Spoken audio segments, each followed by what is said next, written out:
Formerly known as Vampire. His ID now is MVP Super.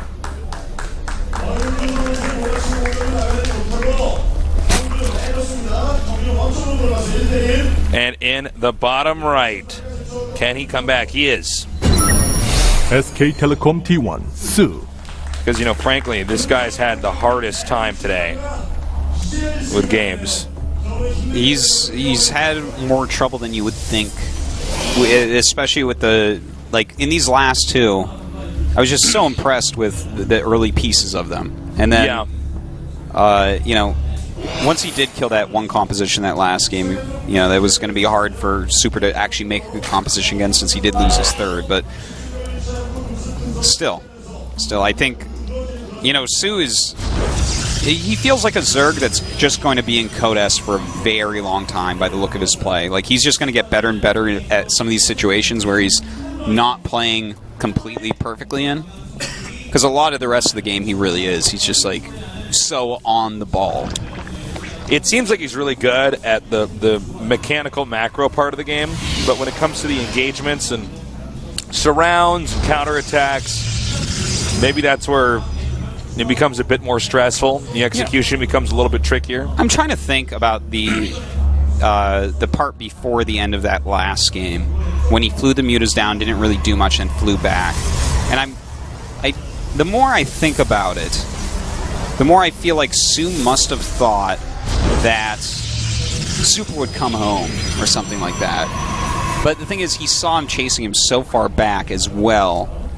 I don't know, it was just kind of a weird Well, you know, situation. it's also one of these moments where it can be difficult to tell what exactly is in the Protoss death ball. You a lot of times only see like a third of it, or even half of it because of the angle. Like, you know, let's say a scouting link comes in, or an overlord sees it as the army grazes by its vision, and he might have thought if he engaged that full on, he would lose. Yeah, it could be. It could be. You know, well, and then I think when the battle happened, he's like, wait a minute. That's the funny part about switching into like that number of mutas, for instance, because he had this army that was really nice, that super, like, well, no pun intended, super countered. Like, he got exactly the army he needed to kill off an ultra-spaced army. So he stopped making the ultra-spaced army, which is smart, and went into mutas, but it was like a halfway into mutas. You know, it was like 25, it wasn't 35, something like that, because he did have a lot of supply and the other stuff. Like so overwhelming number that just everything dies. Exactly. So it gets hard to actually engage correctly in that situation because the Immortals are going to shred your Ultras no matter what. Like, the Ultras are not going to live, but you don't want to just throw them away either. You don't just send them to die and then make more units or something. You know, and he didn't have long enough to bank off all those bases to make the 35, 40 mutas that we sometimes see. Now he's going to make that wall in like we've seen before. Probably a Stargate to add into that in a little bit here. I'd say you are right for certain there, Tasis. Sue playing more like last game with the quick speed. And he's still mining some gas right now. We'll see if he puts a couple more drones back on there. I think he's just mining. Oh, wait, no, he is. He already has, so. Will we see the double Evo play again? Well, keep in mind, last time when he did the double Evo play, he forgot one of the upgrades, so I think he'd look even better. Yeah, I don't think he's going to forget twice. Yeah, I doubt it. Okay, one Evo, so I think we are going to see a second Evo. Yeah, there it is. So, same type of strategy this game. And, you know, I actually think I might like it a little bit more in Derelict for how open it is. You know, this is a map that goes to Swarm Host so often in a late game, where the melee upgrades won't help you quite as much. But Sue definitely has his style where he likes to go for those mutas, so we'll see about that. And also, if we do see that Swarm Host play, there's a high chance if they continue to turtle that we're going to end up with a bunch of Spine Crawlers and then a switch into Brood Lords. But that's also, as hard as it is for Protoss, that's also very difficult for the Zerg because you get outpositioned during that, whether it's because they outmaneuver you and go around you or because they just catch you when the Brood Lords are not being protected by the Swarm Hosts. It can be bad. It's basically GG for the Zerg. Indeed. We have that +1 melee actually started early this game, Taste, so no problems about that. Okay. You know, the one thing I am worried about, though, is part of his lead in the last game was canceling the Nexus twice for Super. On this map, if he gets one cancel, I'll be very, very impressed with that, because this map is so easy for Protoss to hold that third.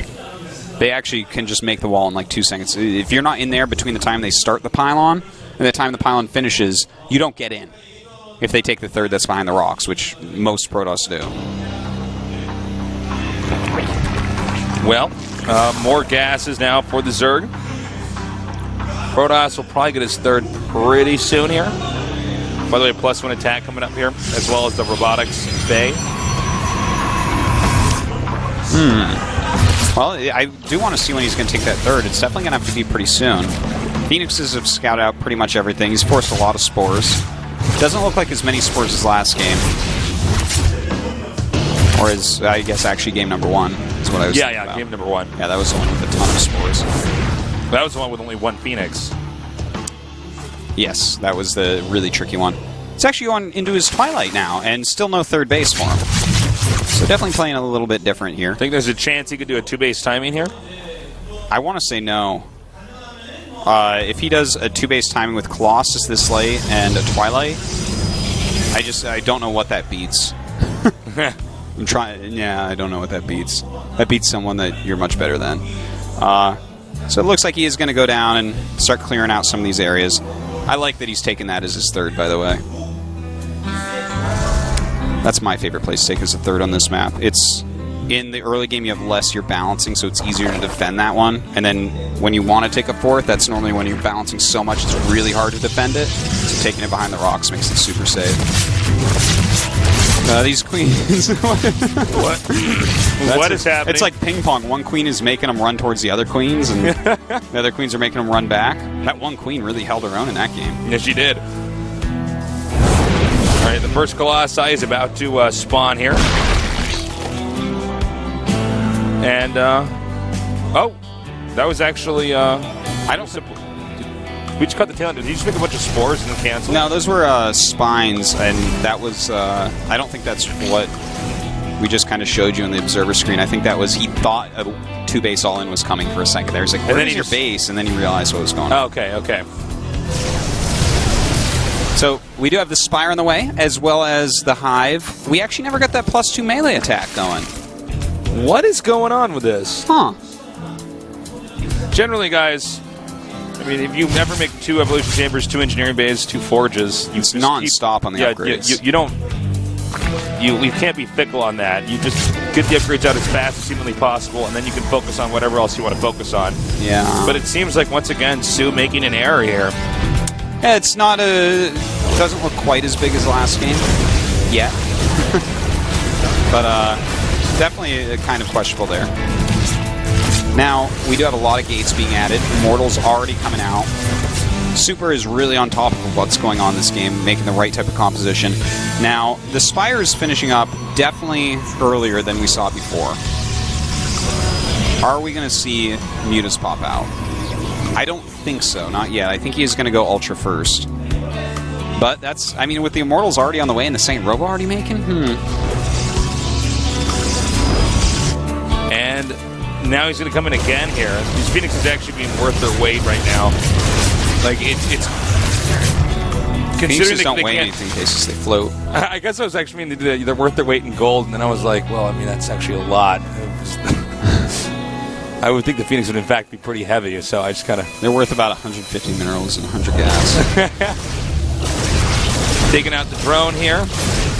Oh, Greater Spire coming up this time. I actually do like that. This is going to be kind of a Wings of Liberty moment here.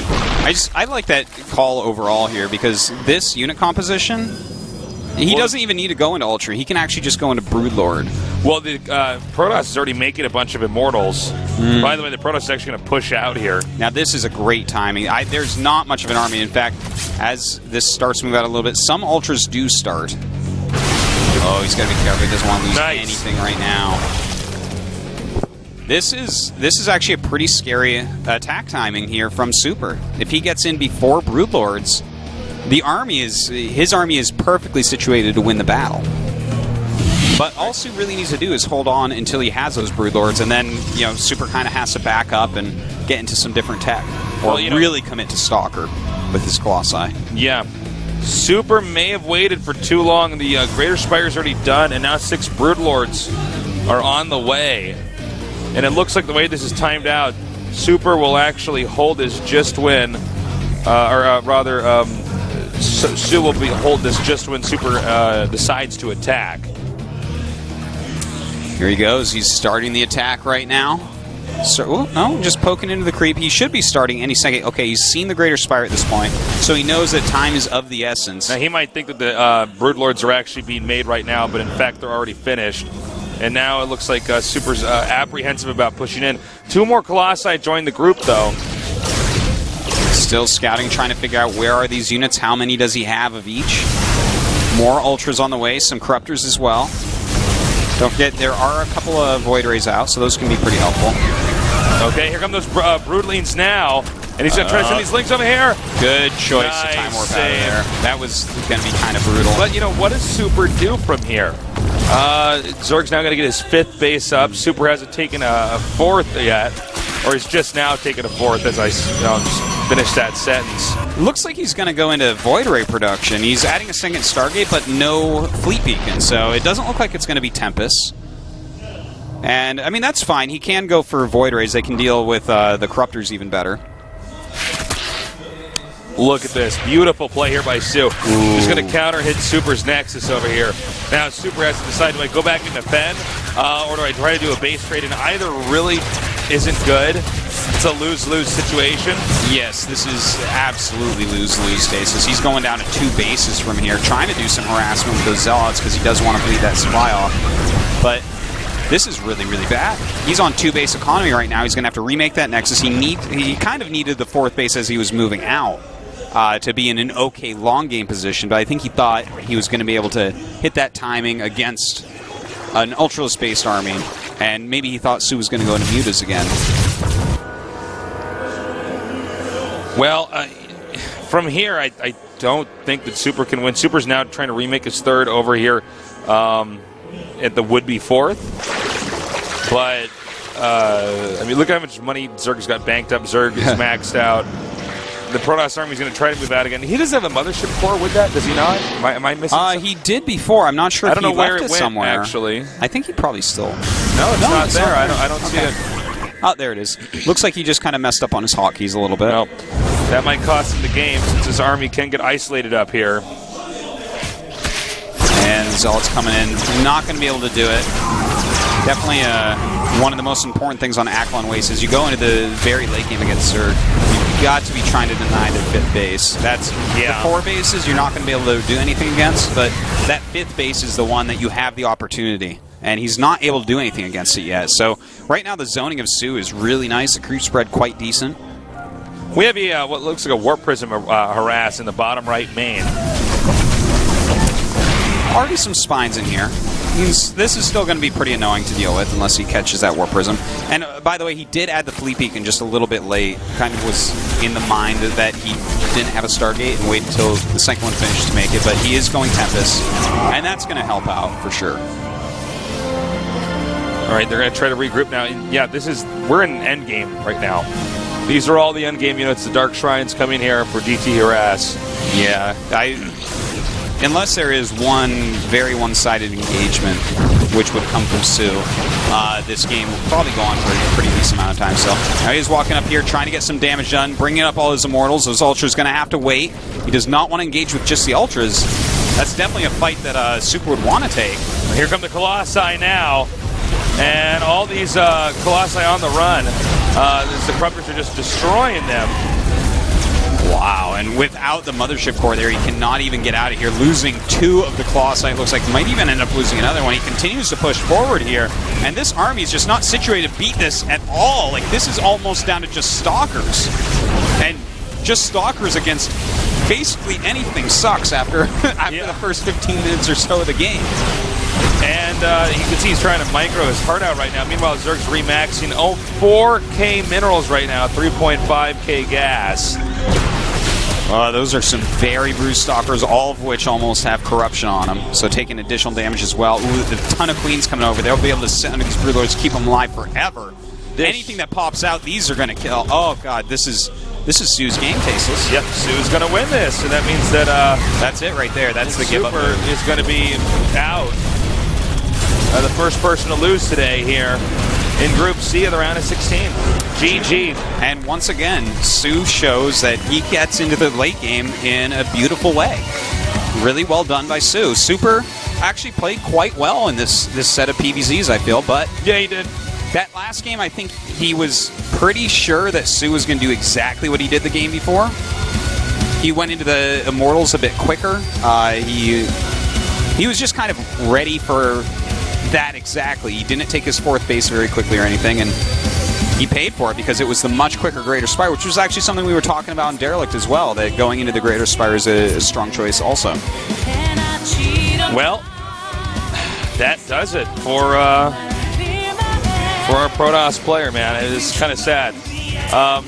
Well, he did a good job this season. He had a really good series there against Sue, but I mean the series against Innovation, we'll never know.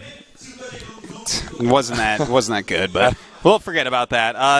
Next up is going to be Sue against Innovation. Innovation, although he has lost some TVZs here and there lately, can Sue do that? Not so sure. We'll see about that after this short break, so don't go anywhere.